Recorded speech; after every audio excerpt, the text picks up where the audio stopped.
السلام علیکم اسلام پیارا دین کے معزز ساتھیوں، آج میں وظیفہ لایا ہوں ان لوگوں کے لیے ایک بالکل آسان وظیفہ، ان لوگوں کے لیے جو اپنے کسی پوشیدہ کام کو دیکھنا چاہتے ہیں۔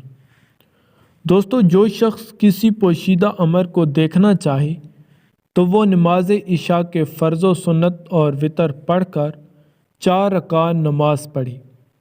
ہر رکعت میں سورۃ فاتحہ کے بعد 41 مرتبہ الہاکم التکاثر پڑھے، پھر بستر پر لیٹ کر یہ کلمات کہے: اللہم ارنی فلانا علی حالۃ التی ہو علیہا، اللہم ارنی فلانا علی حالۃ التی ہو علیہا۔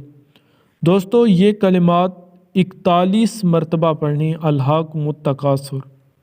اس کے بعد یہ والے کلمات اس وقت تک پڑھنے ہیں، اس وقت تک، اس دن تک پڑھتے رہنے ہیں جب تک کام نہ ہو جائے۔